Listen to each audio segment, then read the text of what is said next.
dégg nga Maïmouna Ndour Faye li mu wax mu ne nous avons élu un président binôme maanaam ci mooy 2 personnes quoi. 2 personnes lañu fal mu waxee ko nag ak xol bu naqari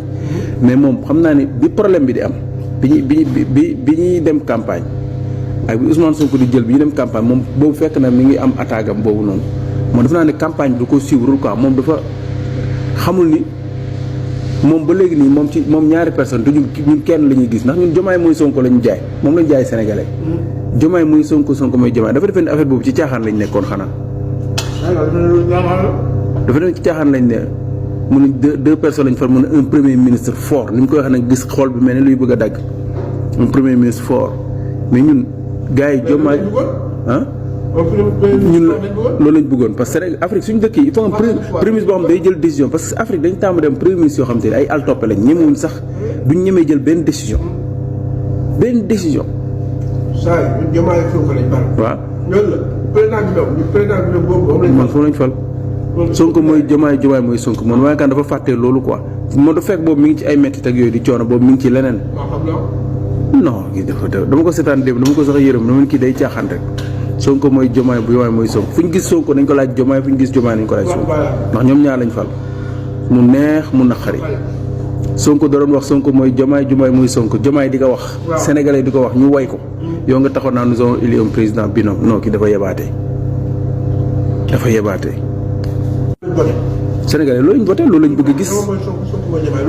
te ñu gis résultat yi Sonko ngi liggéey lu am solo te boolewu ci wax Diomaye ngi liggéey def li mu war a def waaw Diomaye ngi def li mu war a def. Diomaye est conscient de ça. waaw. lañ fal. te ils vont faire des résultats man la ci 1 mois bi rek li ñu def dafa bari 1 mois bi ci 1 mois laa la wax de léegi gis ni pêche ñiy dund ci pêche Sénégal moo bari ci oto ñiy jaay jën ñi nga xam maanaam dañoo bari te gis nga liñ conseil des ministres bi passé décision bi ñu jël maanaam ñi nga xam te ne ñoo yor gaal yi nga xam te ne ñoo doon gën a sonn instant bii nii ñoom lañ nar a jox doole ñoo xam parce que ñoom ñooy génne population bi ñoom la ñuy jënd li ëpp ñoom la population bi di gis mag ñooñu dañ leen nar a jox doole bu méttee ndox mi fi ñu doon semaine bi moom ministre de l'hydraulique la liggéey bu rëy bi ñu liggéey Touba Diomaye mi ngi def liggéey ba kii bi mu demee Mauritanie lu mu dee 500 licences de pêche am na ko ci voyage Mauritanie bi passé 500 licences de pêche am na ko ci voyage Mauritanie bi ba pare nag commencé di sulli nit ñi di gis gars yi càcc gi ñu càcc gis gars yi ni ñu yàqewoon dëkk bi affaire yi di feeñ ci 1 mois ba pare ak simplicité dama gis ni Ousmane Sonko bi mu kiyee Macky Sall bi mu faloo en 2012 waaw faaluwuñu leen état bi ba léegi du ay débat du dara taluñu leen gis nga waa kër Macky Sall loo waxaan rek gars yi dem ci télé ak rajo yi commencé commencé de la saaga ñii taluñ kenn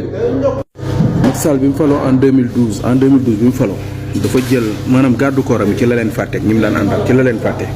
ba ñoom grève nañ fi def nañ fi grève de la faim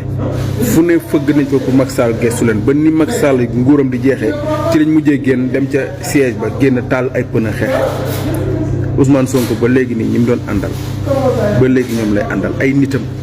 ba démb gis ngeen match bi